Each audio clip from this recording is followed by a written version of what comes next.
but I'm a clinical psychologist by training. So I don't work in, medication. I'm not an MD. I focus on behavior and mental health and pieces like that. And so I do a lot of research related to autism and to some of the really rare genetic conditions that are connected with autism, including DYRK1A syndrome. And then I also work directly with families in the Autism Center. Every week I see families there to do diagnostic evaluations to figure out if autism is a part of what is going on for that family. Sometimes families have a genetic condition that's underlying that they know about. Sometimes they don't. Sometimes they'll find that out later. But I see all sorts of folks, all different ages. And so I feel fortunate to get to do all of those pieces. So what I want to talk to you about today is the Udef Tiger study. So the University of Washington Tiger study, familiar to a lot of folks there probably, but I'll just give an overview for folks who might not be familiar. Then I want to tell you a little bit about what we've been learning as our sample size gets bigger and bigger related to DYRK1A. So we'll go through some medical concerns, some behavioral and mental health features, and a little bit about some of the supports and experiences that families have told us about. And then third, I want to talk about some next steps. And so all three of the things listed there, STRIPES, LEAP, and TRACK, are research studies that are connected to Tiger and to DYRK1A in some way. So I want to go through those. So the Tiger study has been running for over 10 years here in Seattle, and it started as a collaboration between Evan Eichler and Rafe Bernier. And so Dr. Eichler is in the genetics side. He's in genome sciences. His team does a lot of the genetic analyses with really big collections or data sets to sort of figure out what genes might be important for understanding brains and behavior and development overall. So that's really sort of the genetic side. The other side over here that Dr. Bernier started is the behavior side, or the sort of family-facing side. And so Rafe started that, and that's the Tiger study. And then it was led by Rachel Earle for a couple of years, and then I've led that part for the last few years. And so, really, it's been a really important collaboration where the genetics folks say, here's what we think are important genes to understand. And then on our side, we say, okay, let's take those, let's invite families who are affected by variants in those genes, and let's see what's really going on for them. Let's ask them what they're experiencing and see, kind of flesh out what these are like. So the format has changed a bit. Originally, families would fly here to Seattle, up in the corner, and they would come for a couple of days, and they would do really intensive evaluations with the team. So that would be behavioral testing, it would be medical evals, it'd be EEGs or other kinds of scans or medical tests. And so that was amazing in terms of the data that could come from that. But it's also really hard, right, for everyone involved. And so for the last few years, we have a remote or a virtual option. And this lets us spread out that testing over weeks or months, whatever works for a family. So for example, yesterday I did a phone call with a family or a Zoom call with a family so that we could do a part of that. And then we'll do the next part when that works. And so that lets families avoid traveling to us and taking time off of work or disrupting medical appointments or other things they have going on. It also lets us invite families who are too far away to get to us in any realistic way. So we have families across the US and some families outside of the US. So that has been a really cool part of this transition into being virtual. So the data that I'm sharing with you today comes from 34 individuals who have Dirkwinney syndrome. And it's about 15 folks who were assigned female at birth and 19 assigned male at birth. So not quite an even split, but pretty good. Our age range goes from sort of early childhood up until middle age there. An average age is about 11. So you can see kind of in this plot how many different folks we have in each of these sort of age ranges. And we've got a lot of folks in that kind of 4 to 8-year-old range, so relatively young. But then we do have some folks who are into adolescence and teen years, and then some who are in adulthood, which is cool. And so, I think, as we've said, Tiger is a snapshot, right? It's not, so far, hasn't been a longitudinal study, but I think if you look at this age spread, you can see there's a lot of potential there for follow-up at later ages, so we can really learn a lot moving forward. Okay, so let's look first at some of the medical concerns that we're learning about in our families with Dirkwinney. And so what I've done here is pulled out some of the most prominent features. I'm sure they're all going to sound familiar to folks in the room, right? Because you all are the ones who have told us about these. But what you're looking at here is a set of neurological concerns that folks have told us about. And the dark bar, the dark blue, is showing the percentage of folks who have said, yes, this is a problem for us. Then we have kind of a light grayish that is folks who have said, no, not for us, at least at this point.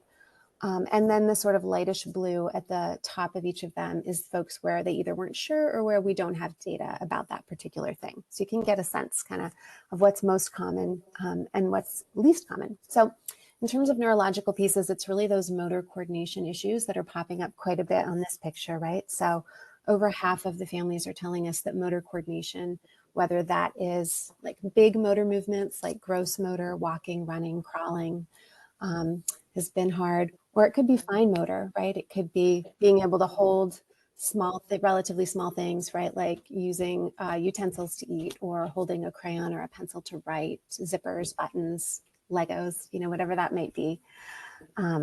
We're also seeing that, muscle tone is different here. So we have hypertonia, meaning that muscles are tight and stiff. That's been prominent, but also kind of the flip of that, hypotonia, where muscles are sort of looser or weaker than typical.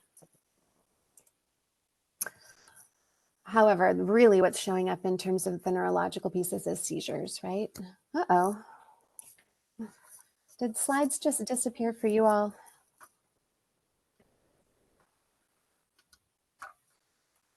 That was strange. Let's put these back up.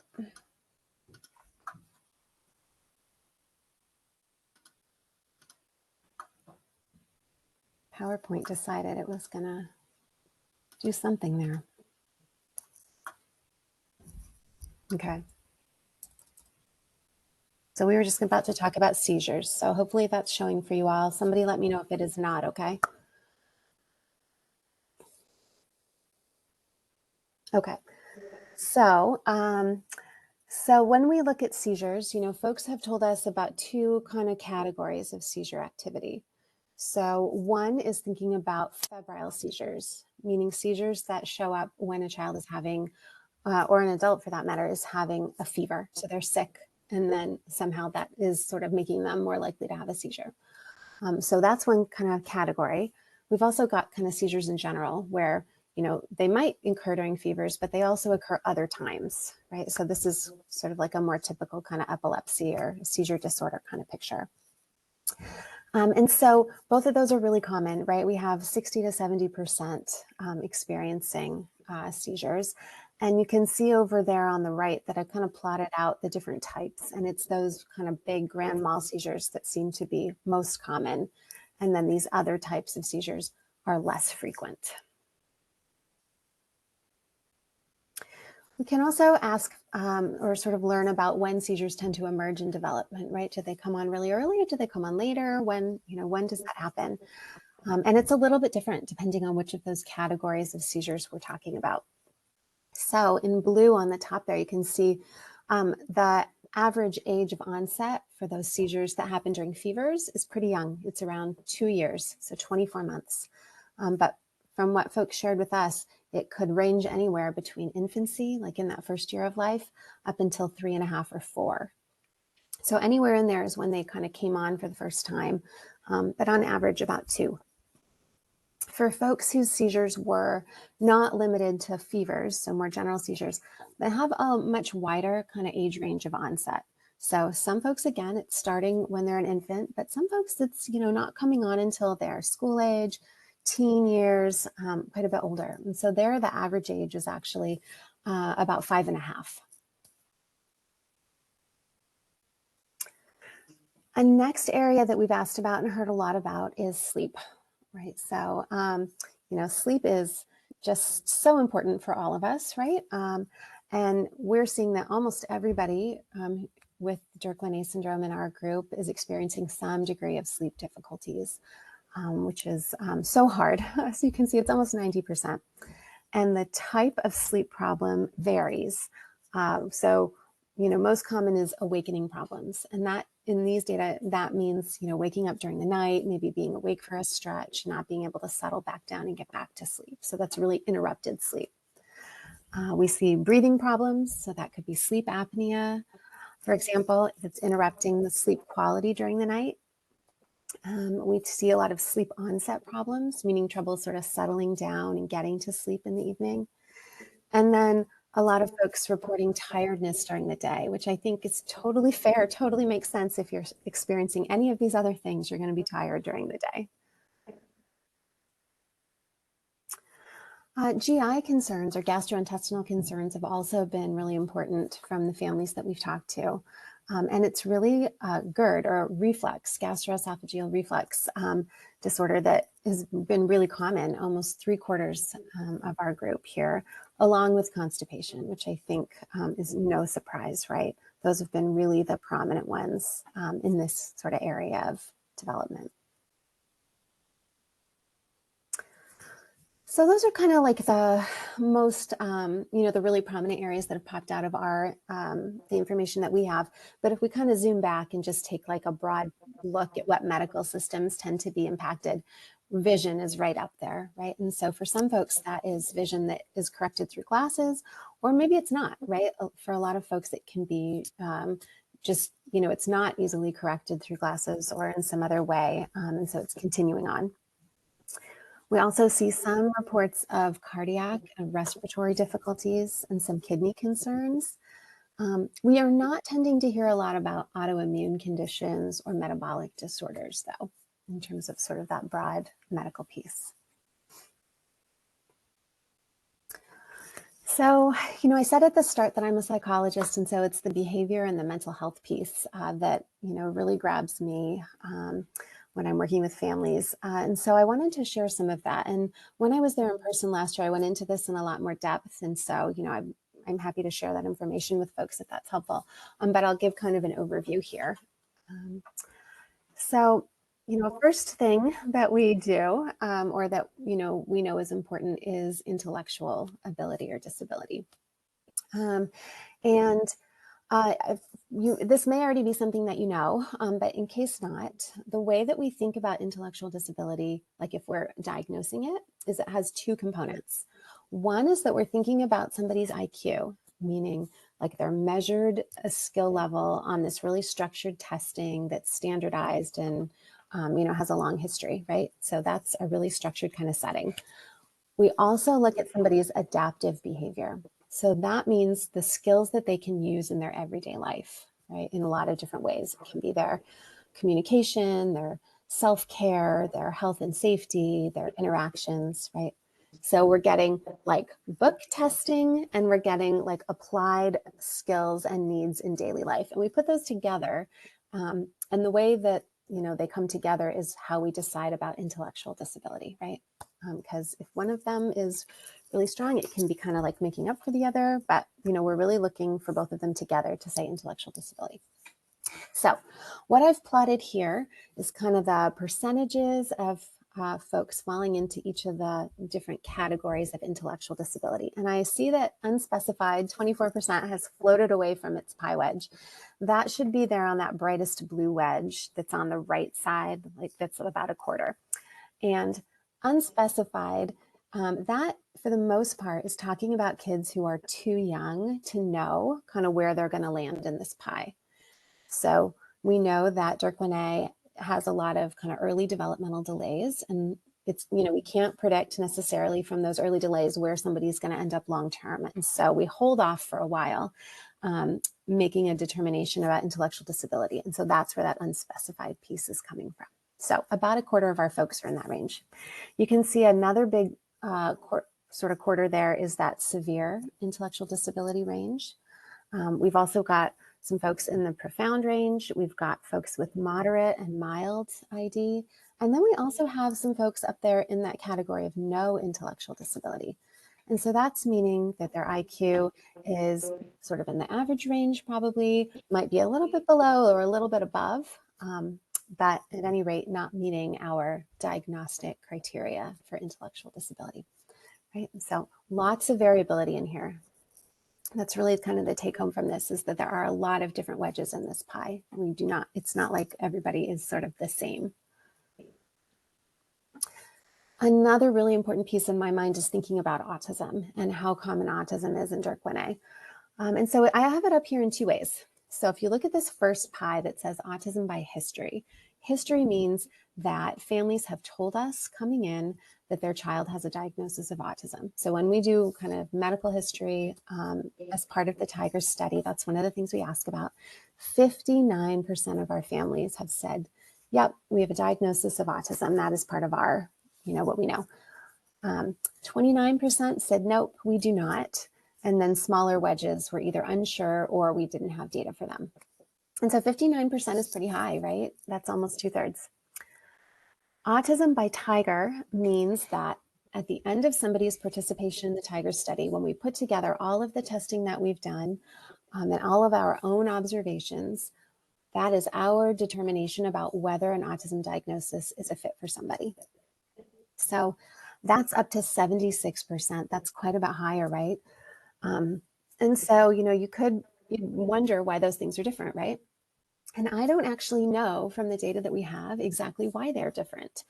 But I'll tell you kind of my hypotheses about that, and I'll tell you why I think it matters.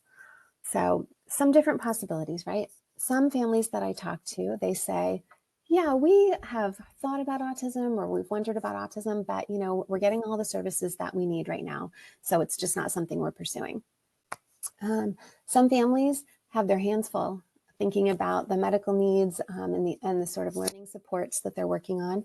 And it's just not a priority for them to explore whether autism might be a fit.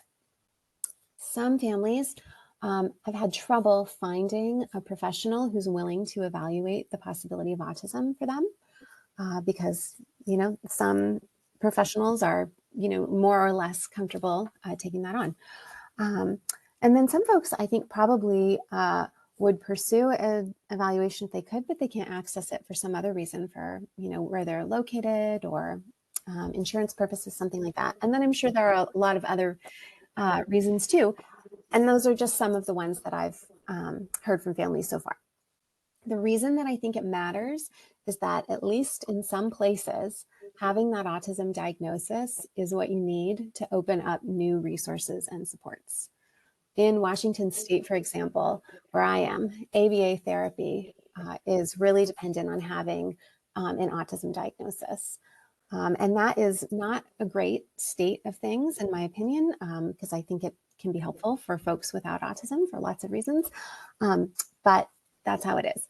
And so I just really like to highlight this point here, so that if there are families who are wondering about autism for their child, it could really be worth pursuing. Although, of course, families are always going to choose what's the best fit for them, and it's not my place to say whether you should or shouldn't. So after that, we next think about mental health. And so this is mental health history, right? So this is, again, what parents are telling us have been concerns for their child so far. And so the areas that I really look at here are ADHD, anxiety, behavior, like challenging behavior, like aggression or self-injurious behaviors, depression, obsessive compulsive disorder, and then Tourette's or tics. So like body movements or like vocal expressions that are kind of outside of someone's control. And so when we ask families whether they have diagnoses of these different things, they're pretty low. So they're not common. These are not common things in the families that we talk to. So you can see the highest is anxiety, and that's around 11 or 12%. And so it's quite meaningful for the people who are experiencing it. It's also not super common in the group as a whole.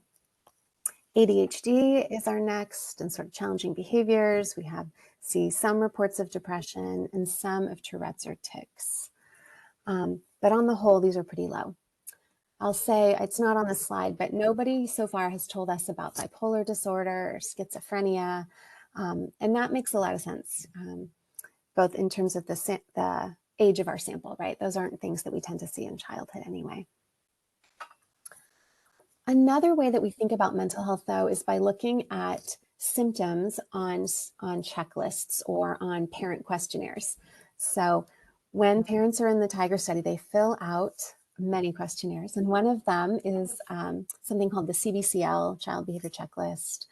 And there are some different versions of it depending on ages. And it gives us some scores in the areas that I've shown up here. So ADHD, anxiety, depression, oppositional behavior, and somatic problems, which are like physical symptoms that can be related to mental health. And so graphed out the average score for our Dirkwinney families in each of these. And I separated it by age so we can kind of get a sense of how things might look at different ages. And you can see I've circled 65 there in yellow. And that is because a score of 65 on these things is when we start thinking about scores that are starting to get above the average range and into a range that might use some support, where a family might benefit from, you know, some more evaluation or some strategies, some, you know, some interventions or supports to help relieve those things. So you can see that our highest scores here are in the area of depression. And it's especially true for folks in kind of that late teen adulthood age. Those scores that on average are over that 65, that threshold of 65. And, you know, the scores go much higher than 65. So this is not, you know, like a huge elevation, but it is crossing that line. And that's our average, which means we've got people below and people above. So, you know, that is one piece that stands out to me, is that you can see in early childhood, that average depression score is pretty low. It comes up a bit during childhood and teen years, and then it's at its highest in that adult period. So that's an area that could really use some support, most likely. You can see that, on the other hand, the ADHD scores are sort of highest there in early childhood, and then they may kind of trend down over time. We don't know, again, because this isn't really following the same people. This is a snapshot, but that's a possibility. We see that anxiety sort of may fluctuate over age. And then we see that, you know, oppositional behavior is pretty low, and somatic problems are low until folks are in that adulthood, and then they may become more prominent. Right, so this is a little bit different than the information that we get when we think about medical history, right? Because when families are telling us what diagnoses their kids have come in with, that means that that's what doctors have asked about, have looked for, have potentially supported through treatment. What they're filling out here in this questionnaire could be things that their own care teams don't know yet. So this is really important, right? We need to screen for these things, be asking people about these things, just as part of like standard clinical care, right? Because if this is going on for somebody, we want to know these are treatable things that really impact quality of life. So it's important to know. Okay, so far we've talked about some of the different profiles and pictures that we see or hear from families. So let's talk about some of the supports and the experiences that they've told us about in those areas. So we get a lot of information about the types of interventions that families have done over the years. So it's a whole array of things, as I'm sure you know. And so this is showing what they list as the most helpful support. So of all the things you've done, what thing has been the most helpful? And our clear leader here is occupational therapy. And looking at the agenda, it looks like you've got that coming up today. So that's so nice, right? But so occupational therapy, a quarter of the families who filled out, you know, who gave us information about this said that that was the most important or most helpful for them. That's followed by physical therapy. Next, we have kind of like a catch-all that got some sort of unique pieces that were, like, you know, that pulled together things that weren't super common, like feeding tubes or eyeglasses, or more complicated like genetic analysis or counseling. Next, we have speech therapy. And then we have things like early intervention, therapeutic summer camp, behavior therapy, feeding therapy. So lots of different things, OT and PT coming up at the top. So why is this? Families also have the chance to sort of like type in free text about why they made that selection. So see, these are some of the things they told us. So, you know, one person told us that their occupational therapist is a master of adaptation. So before, their child would sit, but not do more than that. And the OT taught them how to crawl, to walk, to move their body, right? Another family told us that they had a lot of fun in OT. It really helped them get through a lot of things, and it included social support at the end. We also heard that fine and gross motor were really important because they didn't just work on sort of general motor, but they got into those more specific pieces. And they also helped with feeding therapy. So they were able to kind of sprinkle their support in a lot of different areas of life. And then I think this fourth quote really captures that. It's broad. They were able to work on motor skills, life skills, daily living skills, and those things bled into other areas of life. So it really helped them to be functional and help develop independence, right? So, it's independence, it's sort of the breadth of OT. It really can address so many different things, as I'm sure folks in the room know. In terms of physical therapy, it's really a focus on motor skills in the comments that we got. So their physical therapist taught them how to crawl and walk. When we started, they didn't have much muscle tone, but they've learned how to sit, crawl, walk, jump, and develop core strength, right? Or now they can sit, they can walk, they have awareness of their surroundings, they can balance, they have core strength, they can bend and twist. So it's really broadening kind of the physical opportunities that are open to someone. Some of the other pieces that we heard, therapeutic summer camp was the most important because it was fun. It builds independence and it had outdoor activities and they loved it. Speech has been amazing. Didn't think we'd ever get to this level. Or private speech therapy because that's been difficult. They work hard, they can articulate better. The ability to communicate is so important and their frustration has decreased as a result of that work. And finally, the intensive feeding clinic at a particular university was the most helpful because this person had stopped eating and had a feeding tube, but this therapy got them to a point to eat to a point where they're independent. So I think what we take from all of this is really, like we're saying, independence, sort of broadening of opportunities and ability to participate and communicate and decreasing frustration. Okay, so that is Tiger to this point. So what are we doing next? We're kind of at a transition point here because our Tiger grant ends in the fall. So that is when our NIH funding for Tiger ends.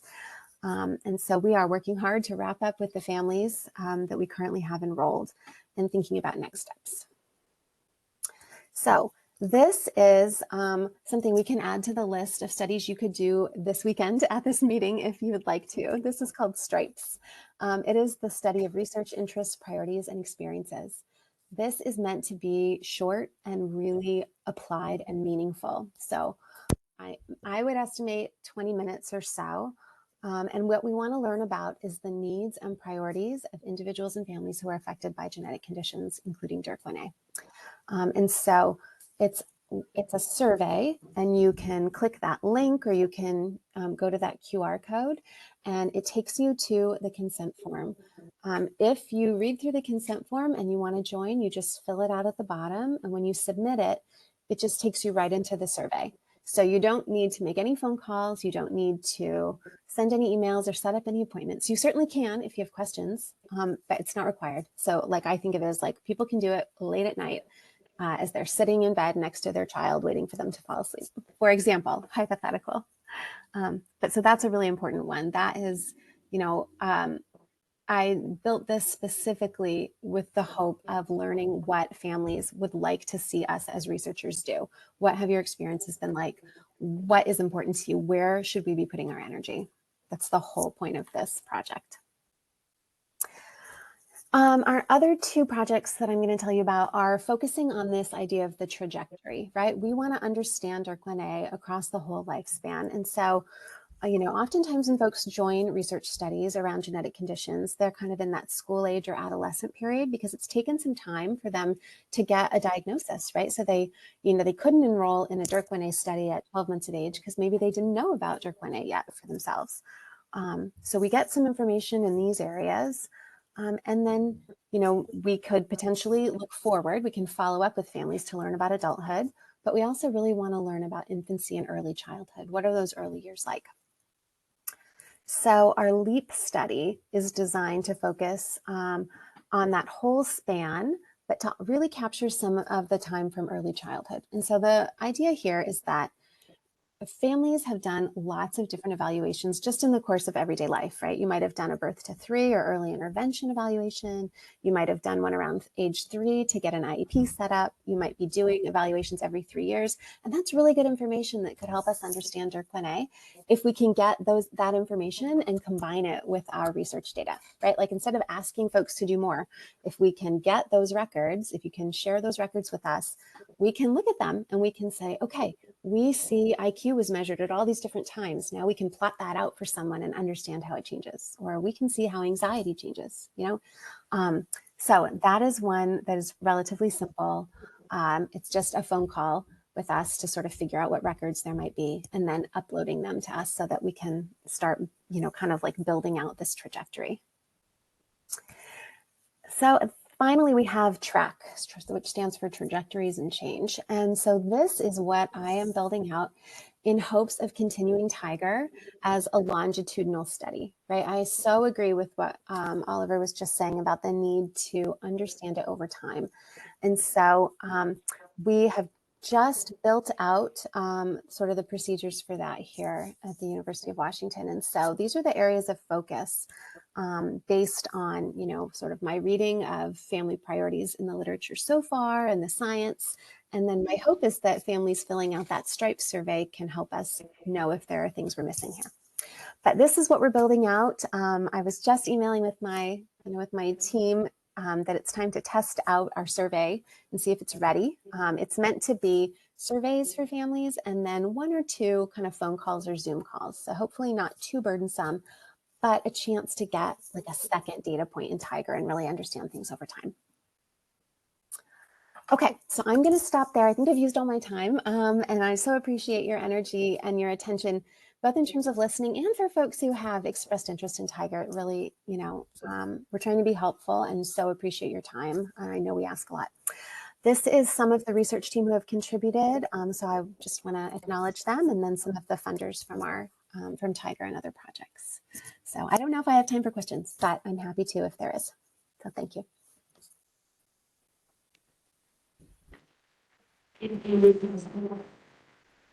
Does anybody have any questions? Can you hear?